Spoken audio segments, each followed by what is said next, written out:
Hello friends, എൻ്റെ കയ്യിൽ ഇന്ന് രണ്ട് ഹാർഡ് ഡിസ്ക് ഉണ്ട്. ഒരെണ്ണം ഒരു 1 TB ഹാർഡ് ഡിസ്ക് ആണ്, ഒരെണ്ണം ഒരു 2 TB ഹാർഡ് ഡിസ്ക് ആണ്. അതായത് 2 ടെറാബൈറ്റ്. അപ്പോൾ ഇപ്പോൾ ക്യാമറ വയ്ക്കുന്ന ഓൾമോസ്റ്റ് എല്ലാവരുടെ ഒരു ഡൗട്ട് എന്ന് വെച്ച് കഴിഞ്ഞാൽ നമ്മൾ എത്ര ടെറാബൈറ്റ് ഹാർഡ് ഡിസ്ക് ഇട്ടാലാണ് നമുക്കൊരു 30 ദിവസം റെക്കോർഡിംഗ് കിട്ടുന്നതെന്നാണ്. അല്ലെങ്കിൽ ഒരു 10 ദിവസം റെക്കോർഡിംഗ് കിട്ടണമെങ്കിൽ ഞാൻ എത്ര ടെറാബൈറ്റ് സ്റ്റോറേജ് അല്ലെങ്കിൽ ഹാർഡ് ഡിസ്ക് അതിനുള്ളിൽ ഇടേണ്ടതായിട്ട് വരും. അപ്പോൾ നമ്മുടെ ഈ ഒരു വീഡിയോ നിങ്ങൾ പൂർണ്ണമായിട്ടും കാണാൻ നോക്കുക കേട്ടോ. ഇത് കണ്ടു കഴിഞ്ഞാൽ നിങ്ങൾക്ക് കറക്റ്റായിട്ട് കാര്യങ്ങളൊക്കെ മനസ്സിലാവും.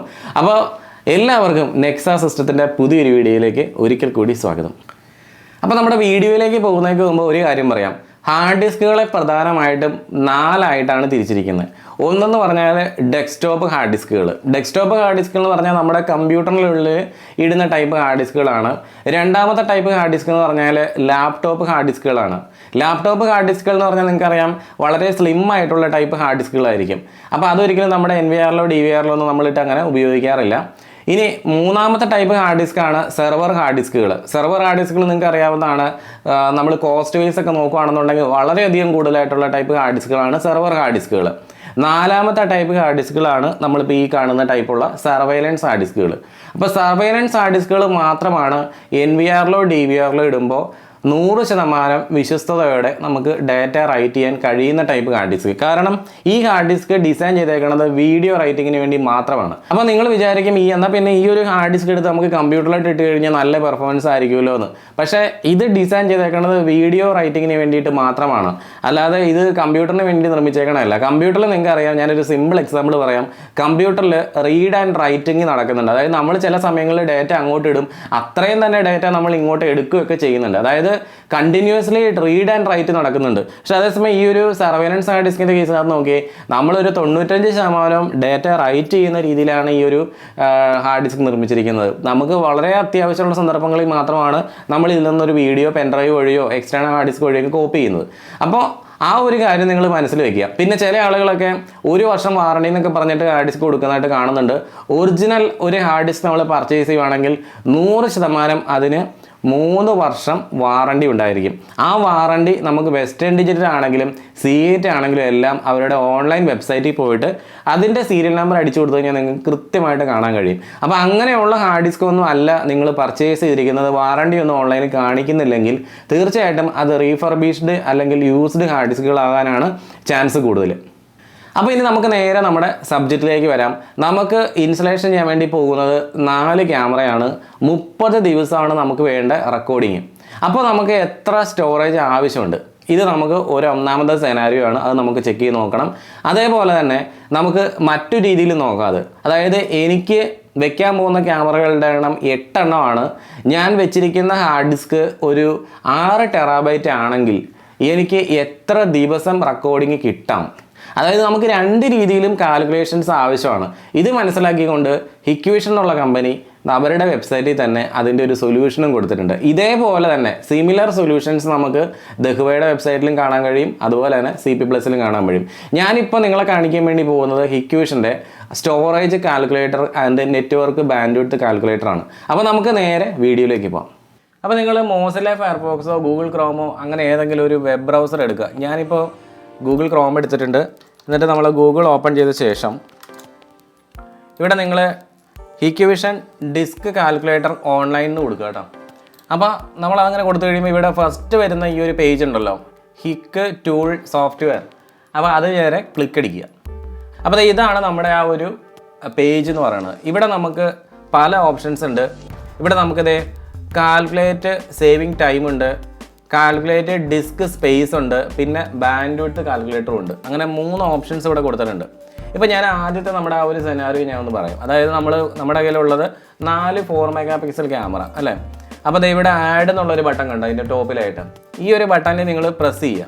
പ്രസ് ചെയ്യുന്ന സമയത്ത് താഴേക്ക് ഒരു ഓപ്ഷൻ ഇവിടെ തെളിഞ്ഞ് വന്നിട്ടുണ്ട്, കണ്ടില്ലേ. അപ്പോൾ ഇവിടെ നമുക്ക് ഇപ്പോൾ ചാനൽ നമ്പർ നമുക്ക് 4 ക്യാമറയിൽ വെക്കാനുള്ളൂ. അപ്പോൾ 4 എന്ന് കൊടുക്കുക. പിന്നെ നമ്മുടെ നോർമലായിട്ട് വരുന്ന എല്ലാ ഇപ്പോൾ പുതിയ മോഡൽ DVRലും NVRലൊക്കെ H265 വീഡിയോ കംപ്രഷനാണ് വരിക. അപ്പോൾ നമ്മൾ ആ H265 വീഡിയോ കംപ്രഷനാക്കി. പിന്നെ നമുക്ക് വേണ്ടതെന്ന് വെച്ചാൽ നമ്മൾ എത്ര മെഗാ പിക്സൽ ക്യാമറയാണ് സെലക്ട് ചെയ്യണത്. അപ്പോൾ നമുക്കിപ്പം പൊതുവേ 4MB 2 എണ്ണം വരാറുണ്ട്, അതിൽ നമ്മുടെ കയ്യിൽ എപ്പോഴും കിട്ടാറുള്ള ഒരു ടൈപ്പ് എന്ന് പറഞ്ഞാൽ 4 മെഗാ പിക്സൽ 2560 × 1440 പിക്സലിൽ വരുന്നതാണ്. ഞാനപ്പോൾ അത് സെലക്ട് ചെയ്തു. ഇപ്പോൾ നമുക്കിവിടെ താഴെ എഴുതി കാണിച്ചിട്ടുണ്ടോ, ഒരു 4 TB ഹാർഡ് ഡിസ്ക് ആണ് നമ്മൾ ഇടുന്നതെങ്കിൽ നമുക്ക് കിട്ടുന്ന നമ്പർ ഓഫ് ഡേയ്സ് എന്ന് പറഞ്ഞാൽ 22 ദിവസമാണ്, അതായത് 3 ആഴ്ച. ഓക്കെ, അപ്പോൾ ഇനി നമുക്കതൊരു 6 TB ഹാർഡ് ഡിസ്ക് ആണ് ഇടുന്നതെങ്കിലോ, ഇത് കേട്ടോ 6 TB ഹാർഡ് ഡിസ്ക് നമ്മൾ കൊടുത്തു കഴിഞ്ഞാൽ നമുക്ക് 33 ദിവസം കിട്ടും, അതായത് 4 ആഴ്ച നമുക്ക് കിട്ടും. അതായത് ഇവിടെ എഴുതി കാണിച്ചിട്ടുണ്ട് 1 മാസം. അപ്പോൾ ഇങ്ങനെയാണ് നമ്മൾ ഇതിനകത്ത് കാൽക്കുലേറ്റ് ചെയ്യേണ്ടത്. അതിപ്പം GB എന്നുള്ള ഓപ്ഷൻ നമ്മൾ സെലക്ട് ചെയ്ത് കഴിഞ്ഞാൽ നമുക്കത് GB ആയിട്ട് ഇവിടെ കാണാൻ കഴിയും. നമുക്കിപ്പോൾ TB ഞാൻ സെലക്ട് ചെയ്തേക്കണം കേട്ടോ. അപ്പോൾ ഇവിടെ വേറൊരു ഓപ്ഷൻ താഴെ കൊടുത്തിട്ടുണ്ട്. ഇനിയിപ്പോൾ ചില ആൾക്കാർ പറയും ഞങ്ങൾ രാത്രിയിൽ ഈ ഒരു DVR അല്ലെങ്കിൽ NVR ഓഫ് ചെയ്തിട്ടാണ് പോകണത്, ഞങ്ങൾക്ക് 12 മണിക്കൂർ റെക്കോർഡിങ് വരുന്നുള്ളൂ. അപ്പോൾ ഇവിടെ നിങ്ങൾക്ക് റെക്കോർഡിംഗ് ടൈം പെർ ഡേ എന്നുള്ള ഓപ്ഷനിൽ നമുക്ക് വേണം എന്ത് ചെയ്യാം, 12 മണിക്കൂർ ആക്കി കൊടുക്കാം. കണ്ടോ, ഇങ്ങനെ ആക്കാം. ഓക്കെ, ഞാനൊരിക്കലും അങ്ങനെ 12 മണിക്കൂർ റെക്കോർഡ് ചെയ്യാൻ വേണ്ടിയിട്ട് ഞാൻ പറയാറില്ല. സാധാരണ കേസിൽ എല്ലാവരും 24 മണിക്കൂറാണ് റെക്കോർഡ് ചെയ്യുന്നത്. പക്ഷേ ചില ആളുകൾ ഇങ്ങനെ ചെയ്യാറുണ്ട്, അതുകൊണ്ടാണ് ഞാനിത് പറഞ്ഞത്. അപ്പോൾ ഈ ഒരു ഓപ്ഷൻ നിങ്ങൾക്ക് ഇപ്പോൾ എല്ലാവരും കൃത്യമായിട്ട് മനസ്സിലായല്ലോ. ഇനി നമുക്കിപ്പോൾ ഈ 4 ക്യാമറാസ് നമ്മളിപ്പോൾ പറഞ്ഞില്ലേ 4 MB ആണ് വെച്ചിരിക്കുന്നതെന്ന്. ഇനിയിപ്പോൾ അതിലേക്ക് നിങ്ങളൊരു 2 ക്യാമറ 2 MB കൂടെ വെക്കുകയാണെന്ന് വിചാരിക്കുക. അപ്പോൾ നമ്മുടെ കയ്യിലുള്ള 8 ചാനൽ NVR ആണ്. നമ്മളൊരു ഇത് DVR-നും NVR-നൊക്കെ ഒറ്റ സോഫ്റ്റ്വെയർ മാത്രമേ ഉള്ളൂ കേട്ടോ, അല്ലാതെ NVR ആണോ DVR ആണോ എന്ന് വെച്ചുകൊണ്ട് പ്രത്യേകതയൊന്നുമില്ല. നമ്മളിപ്പോൾ ഇതിലേക്ക് ഒരു 2 ക്യാമറ 2 MB കൂടെ വെക്കാൻ വേണ്ടി പോവാണ്. അപ്പോൾ അങ്ങനെയാണെങ്കിൽ എന്താണ് വരിക, ഇവിടെ നമുക്ക് വേണമെങ്കിൽ സെലക്ട് ചെയ്യാം. ഇവിടെ ഞാനും കണ്ടില്ലേ, ഇതൊരു ആഡ് എന്നുള്ള ബട്ടണിൽ പ്രസ് ചെയ്താൽ മതി. എന്നിട്ട് ഇവിടെ നമ്മൾ എന്ത് ചെയ്യുക, 2 ക്യാമറ കൂടെ സെലക്ട് ചെയ്തു.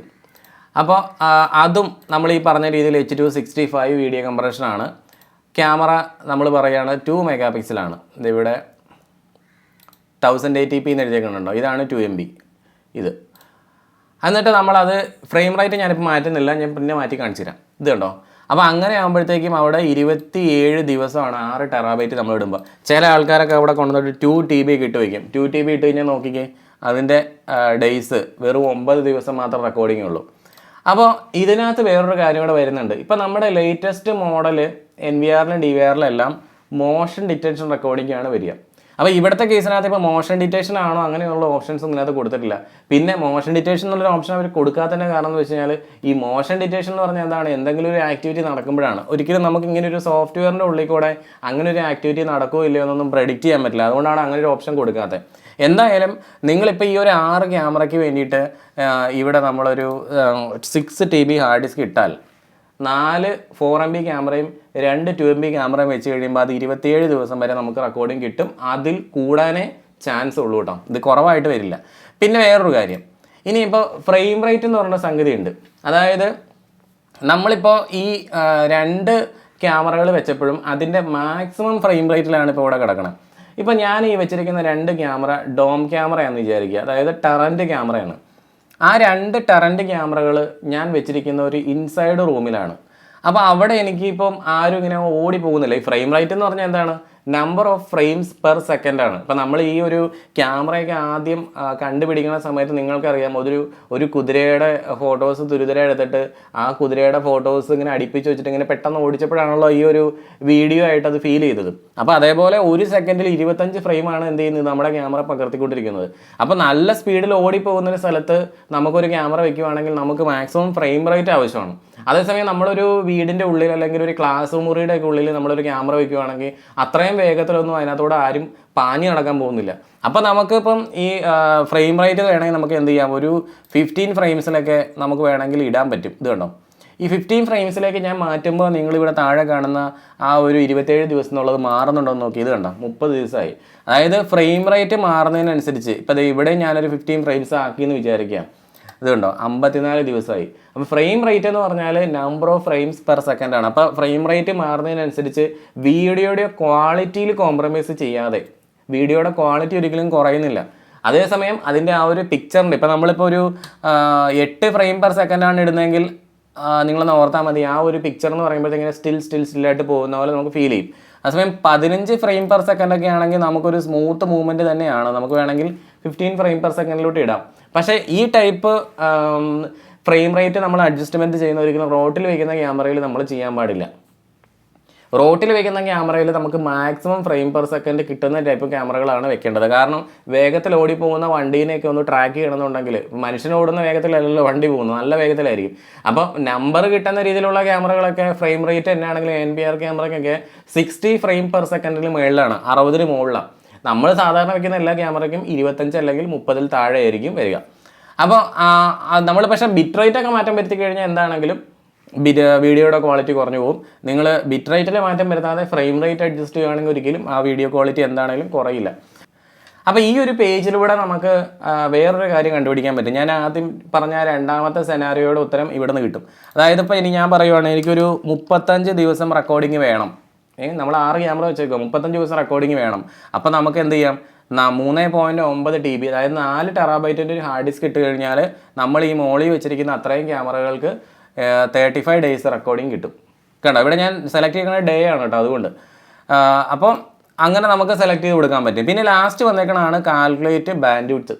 ബാൻഡ് വിഡ്ത്ത് കാൽക്കുലേറ്റ് ചെയ്യാന്ന് പറഞ്ഞാൽ ഇതിൽ ഇപ്പോൾ നമ്മൾ സ്വിച്ചൊക്കെ സെലക്ട് ചെയ്യുന്ന സമയത്ത് നമുക്ക് ബാൻഡ് വിഡ്ത്ത് കാൽക്കുലേറ്റ് ചെയ്യാൻ വേണ്ടി ഭയങ്കര പാടാണ്. എത്ര MBPS ബാൻഡ് വിഡ്ത്ത് അത് യൂസ് ചെയ്യുന്നുണ്ട്, അങ്ങനെയുള്ള കാര്യങ്ങളൊക്കെ.